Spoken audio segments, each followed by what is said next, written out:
First year की class में आज पढ़ेंगे female reproductive organs in cockroach. Cockroach के कल पढ़े थे अपन ने मेल रिप्रोडक्टिव ऑर्गन्स में टेस्टिस, वास डिफरेंस इत्यादि। अब फीमेल रिप्रोडक्टिव ऑर्गन्स में देखिए कॉकरोच के मादा जनन अंग कौन से होते हैं, उसका एक आउट डायग्राम इस प्रकार का है, जिसमें देखिए सबसे पहले ओवरीज होंगे, ओविडक्ट होगी, जेनाइटल चेम्बर होगा, गोनेपोफाइसिस, कोलेटरल ग्लैंड्स, स्पर्मेथ, ये सभी नाम होंगे किसके? फीमेल रिप्रोडक्टिव ऑर्गन से। अगर हम ओवरी की बात करें तो ओवरी जो होते हैं फीमेल कॉकरोच के 1 पेयर ओवरीज पाए जाते हैं, 4, 5, 6, 7 सेगमेंट में आहार नाल के उधर उधर ये स्थित होते हैं। फिर से सुन लीजिए, ओवरी जो होते हैं फीमेल कॉकरोच में ये सेगमेंट उधर भाग के एब्डोमेन में, जिसको लास्ट सेगमेंट बोलते हैं ना, जो 7 सेगमेंट होते हैं उनमें से 4, 5, 6, 7 सेगमेंट में 1 पेयर ओवरीज पाए जाते हैं जो हल्के पीले रंग के होते हैं, फैट बॉडीज में दबे रहते हैं। प्रत्येक ओवरी में 8 ओवरियन ट्यूब्यूल्स या ओवरियोल्स पाए जाते हैं जो मणिकामय, ये जो दिखते हैं ना इसके मणिकामय पाए जाते हैं ओवरियोल्स। यही में इसी में क्या भरे रहते हैं? ओवा। ओवा जो डिस्चार्ज होते रहते हैं, ये जाकर के तो ये ओवरी हो गई, ओवरी से ओवा किस में जाएंगे? ओवरियोल्स।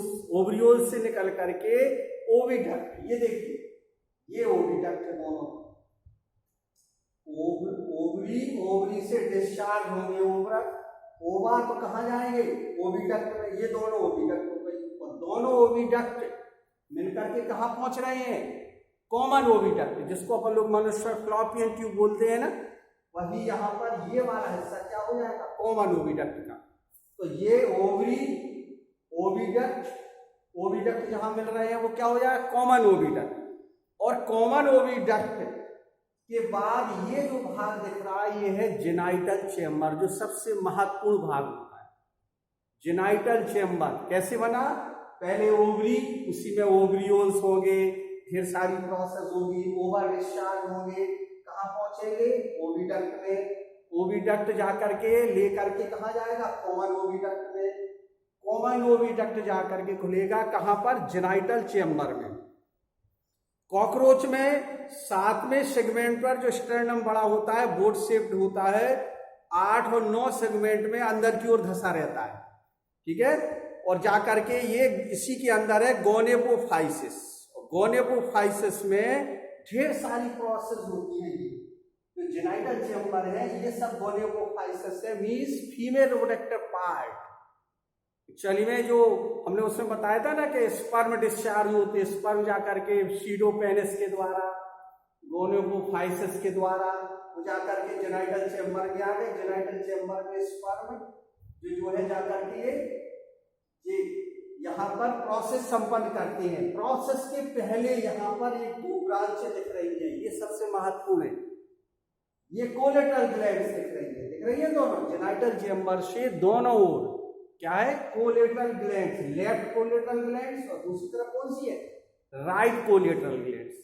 लेफ्ट और राइट में आकार में कौन दिख रहा है बड़ा? ये वाली बड़ी दिख रही है और ये आकार में छोटी दिख रही है। लेकिन इनके काम देखिए, कोलेटरल ग्लैंड्स जो होती है, दोनों कोलेटरल ग्लैंड्स में एक एक बड़ी होती है। बाईं ओर की कोलेटरल ग्लैंड्स में प्रोटीन का विलयन भरा होता है और दाईं ओर की ग्लैंड्स में डाई हाइड्रोक्सी फिनोल भरा होता है। ये 2 लाइन ध्यान रखना है। डाई हाइड्रोक्सी फिनोल कैसे भरा हुआ है? दाहिनी ओर की ग्लैंड्स में। कौन सी ग्लैंड्स में? एक लेफ्ट होगा, एक राइट होगा। एक से प्रोटीन डिस्चार्ज होगा और दूसरी से डाई हाइड्रोक्सी फिनोल। ये जो है क्या करती हैं दोनों?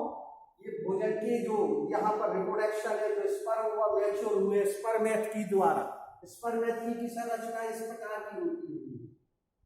ये है, इसमें जो स्पोर आते हो, स्पर्म आ रहे हैं, कहाँ से आ रहे हैं?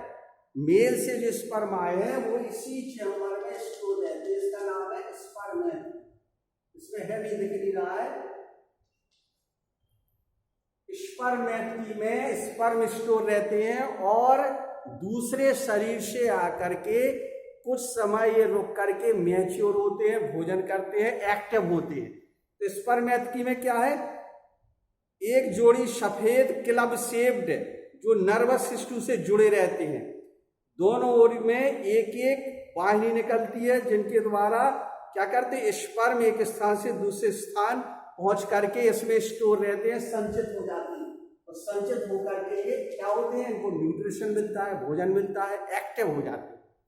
यानी कुल मिला के ये कह सकते हैं फर्टिलाइजेशन के पहले ये क्या करते हैं, स्टोर होते हैं। किसमें, फीमेल के शरीर में आकर, किस वाले भाग में, स्पर्मेत्की में। जो सीडोपेनिस से फर्टिलाइजेशन के बाद जो स्पर्म आए हैं वो स्पर्मेत्की में स्टोर होंगे। स्टोर के बाद फिर वो किससे फ्यूजन करेंगे, जो यहाँ से क्या डिस्चार्ज हुआ, ओवा डिस्चार्ज हुए हैं, ओवा जाकर के फर्टिलाइजेशन करेंगे और फर्टिलाइजेशन के बाद ये आगे की क्या बनाएंगे, ऊथिका। एक संरचना और नया नाम आ गया ऊथिका, जैसे अपन लोग कहते हैं जाइगोट, जाइगोट के बाद एम्ब्रियो, तो ये ऊथिका का निर्माण होगा। फिर से सुन लीजिए, सबसे क्या क्या है फीमेल रिप्रोडक्टिव ऑर्गन्स के, सबसे पहले ओवरी। ओवरी में भी 2-3 नाम है।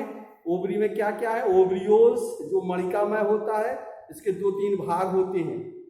दूसरा है oviduct, common oviduct, genital chamber, gonapophysis, spermatheca, और स्पर्मेत्की के बाद क्या दिया है लास्ट में, collateral, right and left and right collateral. एक बड़ी होती है, एक छोटी होती है। तो ये हुआ फीमेल रिप्रोडक्टिव ऑर्गन्स का। इसका फिगर देख लेना, मेल और फीमेल में से कोई एक फिगर बनाने को आता है विथ डिटेल, आसान है कि नहीं। तो इसका जरा ये फिगर देख लीजिए, और ये बनाना भी है फिर कॉपी पर।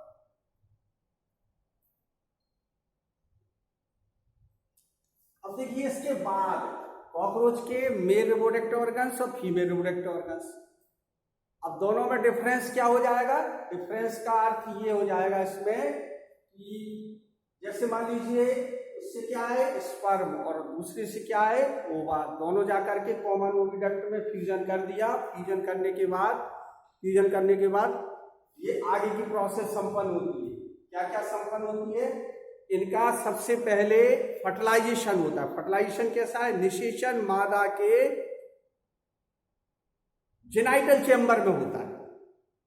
दोनों ओवरी के प्रत्येक ओव्यूल से एक एक मैच्योर ओवा आगे बढ़कर के ओविडक्ट में पहुंचता है, कॉमन ओविडक्ट में पहुंचता है। वहां पर जो स्पर्मेत्की में उपस्थित स्पर्म फ्यूजन कर लेते हैं, और फ्यूजन करने के बाद निषेचन करते हैं।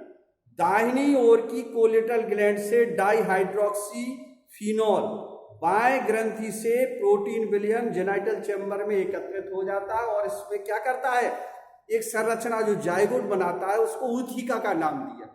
और ये जो डाइहाइड्रोक्सी और प्रोटीन क्या करते हैं, उसको मजबूती प्रदान करती है। ये जो संरचना बनी है ये ऊथिका की है।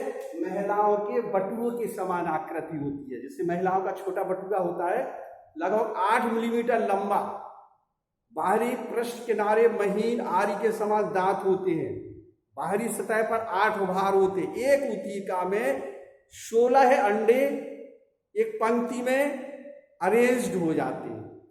इस प्रकार से ये क्या हो जाता है, डेवलपमेंट शुरू हो जाता है। अब ऊथिका जो बन गया है इसका डेवलपमेंट पूरा लाइफ चक्र इस प्रकार का देखिएगा।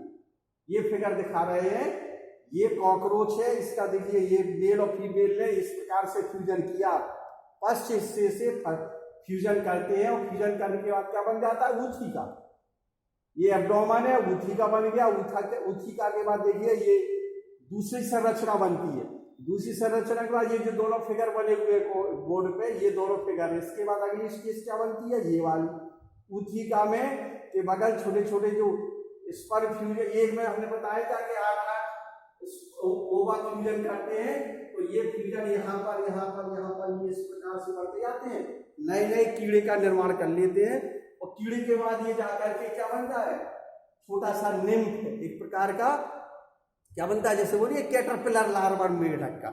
इसी प्रकार से ये संरचना बनती है, और इसके बाद ये बन जाता है, फिर और बड़ा कीट बन जाता है। कीट आगे क्या बन लेता है, मेल होगा तो मेल का भाग कर देगा, फीमेल होगा तो फीमेल। तो ये वाले स्ट्रक्चर देखिए, जीवन चक्र है किसका, कॉकरोच का डेवलपमेंट पीरियड होता है। और यहाँ से ऊथिका के बाद ये पूरी स्टेज होकर के एडल्ट कॉकरोच का निर्माण कर लेता है। जब ये ऊथिका से निकलता है तो कुछ भींगा रहता है, गीला रहता है। गीले होने के बाद कुछ समय ये सूखने के लिए बैठा रहता है। जब एक्टिव हो जाता है तभी वो चलने फिरने का काम शुरू करता है और धीरे धीरे किसमें बदल जाता है, वयस्क अवस्था में। तो अपन लोगों ने कॉकरोच का डेवलपमेंट पढ़ा है, कॉकरोच का मेल रिप्रोडक्टिव ऑर्गन्स और फीमेल रिप्रोडक्टिव ऑर्गन। फिर इसके बाद फर्टिलाइजेशन के बाद क्या बनेगा, ऊथिका बनेगा। ऊथिका से नए कीड़े का निर्माण मीन्स नए कॉकरोच का निर्माण होता है। तो इस प्रकार से ये इसका पूरा चैप्टर हो गया कॉकरोच का। इस कॉकरोच के चैप्टर में सबसे ज्यादा इंपॉर्टेंट टॉपिक क्या है, alimentary canal of cockroach, mouth part of cockroach. Cockroach का नाम है पेरिप्लिनेटा अमेरिकाना और ब्लेंटा में अंतर, पेरिप्लिनेटा अमेरिकाना और ब्लेंटा में अंतर। एक्सटर्नल मॉर्फोलॉजी, कंपाउंड आइज का माउथ पार्ट बताई दिए। इसके बाद ये रेस्पिरेशन और एक्सक्रीशन पढ़ लेना, लेकिन कोई विशेष उपकार नहीं है वहां, चूंकि इनकम्प्लीट होती है ये। इसका रिप्रोडक्शन में आइए, रिप्रोडक्शन है मेल रिप्रोडक्टिव ऑर्गन्स और फीमेल रिप्रोडक्टिव ऑर्गन्स। इसके बाद इसका क्या होता है, जीवन चक्र, यानी उससे फर्टिलाइजेशन के बाद एक नए कॉकरोच का निर्माण कैसे होता है। तो कॉकरोच का पूरा चैप्टर यहाँ पर ये पूरा कंप्लीट